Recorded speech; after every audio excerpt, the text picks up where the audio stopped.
Y tenemos que salir del fango en que los políticos nos tienen revolcando hace demasiados años, porque estamos dejando pasar oportunidades. Estamos contra el reloj. Y yo creo que esto es algo que los políticos, los señores congresistas tendrían que entender. Pero también tendría que entender la señora Dina Boluarte y su gabinete. Es decir, si el Congreso de la República no da una pronta respuesta para adelantar las elecciones para el año 2023, como han propuesto los especialistas, y no solo los especialistas, las autoridades electorales, que una solución razonable es hacer las elecciones en octubre, que es la propuesta que ahora ha tomado el Ejecutivo. Si no toman esta decisión, la situación política se va a deteriorar aún más. Y el único camino que va a quedar para un adelanto de elecciones va a ser la renuncia de la señora Dina Boluarte, que parte importante de los manifestantes están reclamando. Pero de lo que se trata es que en esta situación que es tan compleja, que no terminamos de comprender, donde todo el mundo se pregunta quién está dirigiendo estas protestas y al final resulta que no hay interlocutores, porque no se puede decir que haya un partido, una corriente, un movimiento. Sendero Luminoso está metido en la protesta, por supuesto, pero ya quisieran atribuirse la representación de este movimiento que está ocurriendo en todos los sectores, sobre todo del sur del país. Entonces, el problema que tenemos ante esta situación tan complicada es que hay que actuar con la inteligencia suficiente para entender que hay que canalizar por la vía democrática y electoral la actual crisis. Que la salida a esta situación es que todo el descontento, todas las preocupaciones, las demandas, las insatisfacciones de los ciudadanos sean canalizadas por la vía electoral. Exitosa. Y que a través de su voto en elecciones que tienen que ser aceptadas por todos y cuyos resultados tienen que contar con el compromiso del respeto por parte de todos, para que no se repita la historia de que hay resultados electorales que no se respetan y que eso genera una situación de crisis como la que hemos vivido en los últimos años. Pero lo importante de todo esto es que en algún momento, y que tiene que ser pronto, nos pongamos a discutir los problemas y posibilidades del Perú y qué hacemos para enfrentar juntos. Porque tenemos que enfrentar juntos no solo las dificultades, sino los retos que nos pone la vida por delante. Y cuando seamos capaces de plantear esa discusión con serenidad, y no estar pensando en intereses de corto plazo, de que si se quieren quedar en el Congreso o si quieren cambiar las reglas de relación entre el Ejecutivo y el Legislativo y no piensan en los asuntos de fondo, cuando seamos capaces de tener esa discusión, vamos a descubrir que tenemos muchos más acuerdos de lo que imaginamos. Y una de las discusiones más importantes que hay en este momento es ¿por qué estamos como estamos? ¿Por qué el Perú ha crecido en términos macroeconómicos como ha crecido? ¿Por qué nuestro presupuesto público se ha multiplicado por 6 y no se han resuelto problemas tan elementales como el de la salud pública y el de la educación? ¿Cómo es posible que después de estas décadas de crecimiento tengamos 120.000 millones de soles de déficit en infraestructura educativa? Que tengamos la mitad de los colegios que no deberían albergar ni alumnos ni profesores porque es un riesgo para esta gente. Y no estamos discutiendo el contenido de la educación, estamos discutiendo si los colegios tienen baños. Después de haber crecido como hemos crecido, entonces ¿cuál es la explicación? ¿Por qué no hay la infraestructura que debía haber en el Perú? ¿Por qué no hay el agua potable para todos que debería haber?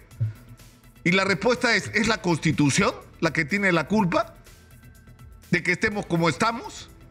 ¿Ese es el origen de todos los problemas? Que la Constitución es imperfecta, que la Constitución del 93 fue aprobada en condiciones sumamente precarias, con el 30% del electorado nacional respaldándola en un referéndum, con 30% que no fue a votar, con 30% que votó en contra. Esa es la legitimidad que tiene esa Constitución, pero es la que tenemos. Y por supuesto que hay que cambiar muchas cosas de esa Constitución. Pero yo les pregunto, ¿estamos como estamos por eso? Hay gente que dice, lo que pasa es que no pagan impuestos. ¿Y de dónde han salido los 200.000 millones de soles que tenemos para el presupuesto de la República? De los impuestos, de ahí han salido. Que hay empresas que han pretendido no honrar sus compromisos con el fisco, por supuesto que ha habido. También, y que esas empresas tienen que ser ajustadas y tienen que cumplir sus obligaciones con el Estado, por supuesto que sí. Pero no se puede decir que en este país no se ha pagado impuestos, que las grandes empresas no han pagado impuestos. Ese no es el problema. ¿Eso se puede mejorar? Por supuesto que se puede mejorar.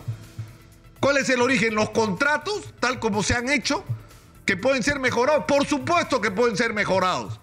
Pero ¿saben cuál es el problema de fondo? Es que hemos tenido un Estado absolutamente ineficiente y corrupto. Porque hemos tenido alcaldes, gobernadores, ministros y presidentes ineficientes y corruptos. Por eso estamos como estamos. Esa es la razón fundamental. El Contralor General de la República, Nelson Schack, sentado en esta mesa, ha dicho que otra vez, el año 2022 se han robado o se han gastado de manera ineficiente más de 25.000 millones de soles. Y el problema no es solamente ese, de gente que llega a la alcaldía, al gobierno regional, al ministerio o al gobierno, solamente para robar. Entonces no le importa si las obras se terminan, si las obras se hacen bien, si las obras son las mejores, si los presupuestos son los adecuados, si estas obras son parte de un proyecto de desarrollo local, regional o nacional. No les importa, lo que les importa es forrarse. Y hemos terminado construyendo un monstruoso aparato del Estado con unos niveles de ineficiencia increíbles. Increíbles. Crear una pequeña empresa es una pesadilla. Entonces, ¿dónde está el origen de nuestros problemas? Ahí. Eso es lo primero que tenemos que resolver. Eso es lo primero, la primera tarea. Necesitamos un Estado eficiente. Necesitamos acabar con la corrupción. Necesitamos acabar con la ineficiencia en la administración del gasto público. Pero para eso necesitamos tener planes. Necesitamos tener objetivos para cada localidad y para cada región. ¿Qué es lo que queremos hacer? ¿Qué es lo que vamos a construir en el largo plazo? Y a partir de eso, ¿cómo vamos a invertir de manera adecuada nuestro dinero? Contratando los mejores servicios a las mejores empresas que nos garanticen mejores precios y calidad en los resultados. Esa es la tarea, profesionalizar el aparato del Estado. Acabar con la dedocracia, imponer la meritocracia, que quien ocupe un cargo público no está ahí por la conveniencia de quien de casualidad llegó al gobierno municipal, regional o nacional, sino porque es la persona más capacitada para ejercer esa función. De eso es lo que tendríamos que estar discutiendo.